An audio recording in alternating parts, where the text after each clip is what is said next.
राधे राधे, जय श्री कृष्णा। ज्येष्ठ मास के कृष्ण पक्ष में आने वाली एकादशी को अपरा एकादशी कहते हैं और इस बार अपरा एकादशी के दिन कई शुभ योगों का निर्माण हो रहा है। इस दिन आयुष्मान और प्रीति योग के साथ बुधादित्य राजयोग भी बन रहा है। अपरा एकादशी का व्रत ब्रह्म हत्या जैसे पापों से मुक्ति दिलाता है और जीवन में सुख समृद्धि लाता है। तो आइए जानते हैं इस बार अपरा एकादशी का व्रत कब रहेगा और पारण कब किया जाएगा। एकादशी तिथि प्रारंभ होगी 23 मई शुक्रवार को तड़के 1:13 से, यानी कि देखा जाए तो यह गुरुवार की मध्य रात्रि का समय रहेगा और एकादशी तिथि समाप्त होगी 23 मई शुक्रवार की रात 10:29 पर। इसीलिए इस बार अपरा एकादशी का व्रत केवल 23 मई शुक्रवार को एक ही दिन रखा जाएगा। सभी गृहस्थ और वैष्णवजन एकमात्र इसी दिन एकादशी का व्रत रहेंगे। दसवीं तिथि के नियमों का पालन गुरुवार के दिन किया जाएगा। 23 मई शुक्रवार को ब्रह्म मुहूर्त सुबह 4:10 से लेकर 4:58 तक रहेगा और सूर्योदय होगा सुबह 5:46 पर।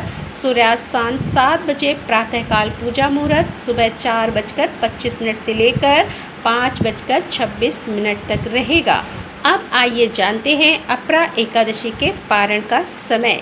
24 मई दिन शनिवार को अपरा एकादशी व्रत पारण करने का यानी खोलने का शुभ मुहूर्त सुबह 5:46 से लेकर 8:59 तक रहेगा। एकादशी व्रत का पालन हमेशा निर्धारित मुहूर्त के अंदर ही कर लेना चाहिए, तभी एकादशी का पुण्य प्राप्त होता है।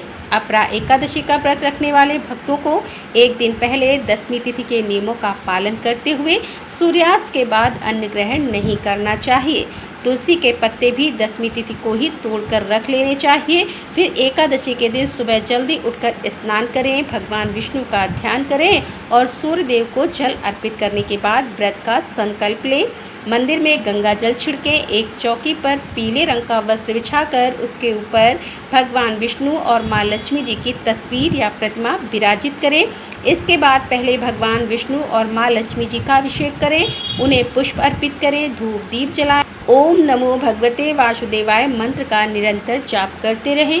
सच्चे मन से कथा का श्रवण करें। समय हो तो श्री विष्णु सहस्त्र नाम का पाठ पढ़ें या सुनें और सबसे अंत में चालीसा पाठ करने के बाद कपूर जलाकर आरती उतारें। तुलसी जी में जल एकादशी के दिन अर्पित नहीं किया जाता है। सुबह केवल धूप दीप जलाकर पूजा करें और परिक्रमा करें। इसके बाद पूरा दिन सात्विक मन से भगवान का ध्यान करके उपवास करें। जो लोग उपवास नहीं कर सकते उन्हें भी इस दिन चावल या चावल से बनी चीज़ों का साथ अन्न ग्रहण नहीं करना चाहिए और शाम के समय एक बार फिर से विधि विधान से पूजा करके भगवान को एक बार फिर से भोग लगाएं। अगले दिन शुभ मुहूर्त में व्रत का पारण करें। इस तरह से एकादशी का व्रत पूर्ण हो जाता है। राधे राधे, जय श्री कृष्णा।